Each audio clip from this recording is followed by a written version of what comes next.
के polling booth पे बैठो तो बूथ पर भी बैठेगा वो, घर घर में कैंपेन करने कहेगा तो वो भी करेगा। मतलब वह दल के एक्टिव मेंबर होते हैं। और अगर दल कहेगा कि तुम भी चुनाव लड़ो तो चुनाव भी लड़ेगा वो। तो वह दल का सदस्य होता है, बिल्कुल मेंबरशिप ग्रहण किए हुए दल का सदस्य होता है। फिर दूसरा हो गया यार। तीसरा में है अनुयायी या समर्थक। अनुयायी या समर्थक आम जनता है, जो उस राजनीतिक दल के साथ सहानुभूति रखती है ना, आमतौर पर उस दल को वोट देती है। उसको आप कह सकते हैं कि वह जो है उस दल का, तुमको क्या है, समर्थक कहे जाते हैं। ठीक है, तो यह तीन तीन प्रमुख हिस्से हो गए। इसमें मुख्य रूप से तो पहला दूसरा ही है, लेकिन किताब में तीन दे दिया है तो तीनों को याद रखेंगे। अब आ जाइए राजनीतिक दल के कार्य। हम इसके कार्य को बड़ा सिस्टमेटिक ढंग से बताएंगे, वन बाय वन, जैसे बुक में दिया हुआ है ठीक उसी तरह से। मेरी आवाज सुनाई दे रही है या नहीं, केवल ये बता दीजिए आप। Yes sir. Yes sir. आपकी आवाज कम आ रही है अभी मुझे।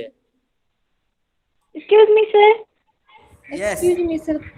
यस। सर सक्रिय नेता में क्या कहते हैं, वो उम्मीदवार आएंगे जो सक्रिय होते हैं, या फिर जितने उम्मीदवार हैं किसी राजनीतिक दल के वो सब आएंगे? देखो, नेता में तो लीडर आ गया, लेकिन कोई ऐसा व्यक्ति जो कि राजनीतिक दल में मान लो कि सक्रिय सदस्य है, उसका सक्रिय सदस्य में तो सिंपल मेंबर है, वह उस पार्टी को ज्वाइन किया हुआ है, उस पार्टी का कार्य करता है, उसको कार्यकर्ता कहते हैं, वह सक्रिय सदस्य हुआ। उसी जैसे सदस्य में सर से सुशील कोई मोदी। आदमी, सुनो मेरी बात, उसी सदस्य में से कोई आदमी यदि चुनाव लड़ने लगा, तब फिर उसका हैसियत फिर धीरे धीरे नेता वाला हो जाएगा। क्योंकि मान लो आपके कोई विधायक हैं, तो केवल आप उसको सदस्य नहीं कहेंगे, फिर वो नेता भी कहे जा सकते हैं, कम से कम उनका एक से हो जाता है। हाँ, लोकसभा में या विधानसभा में वह जाएंगे, तब उस समय वह सदस्य कहे जाएंगे, यदि वह मंत्री नहीं बने हैं तो मंत्र उस दृष्टि से। लेकिन आप क्षेत्रीय दृष्टि से देखिएगा तो उनको आप कह सकते हैं कि वो नेता भी है।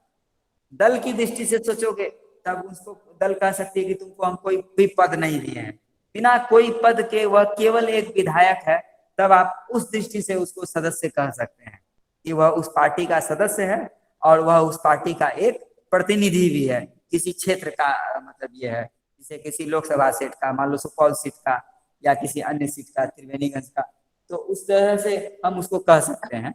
लेकिन आमतौर पर चुनाव जीतने के बाद उनका हैसियत जो है बड़ा हो जाता है, क्योंकि सदस्य में कोई भी आदमी जो उस पार्टी को ज्वाइन किया है उसको हम सदस्य कह सकते हैं। ठीक है ना, उसका मेंबरशिप जो भी आदमी लिए हुए हैं। सर पांडे जी। पांडे जी, गुप्तेश्वर पांडे। अच्छा, वो तो अभी हाल ही में सत्ता ग्रहण कर लिए।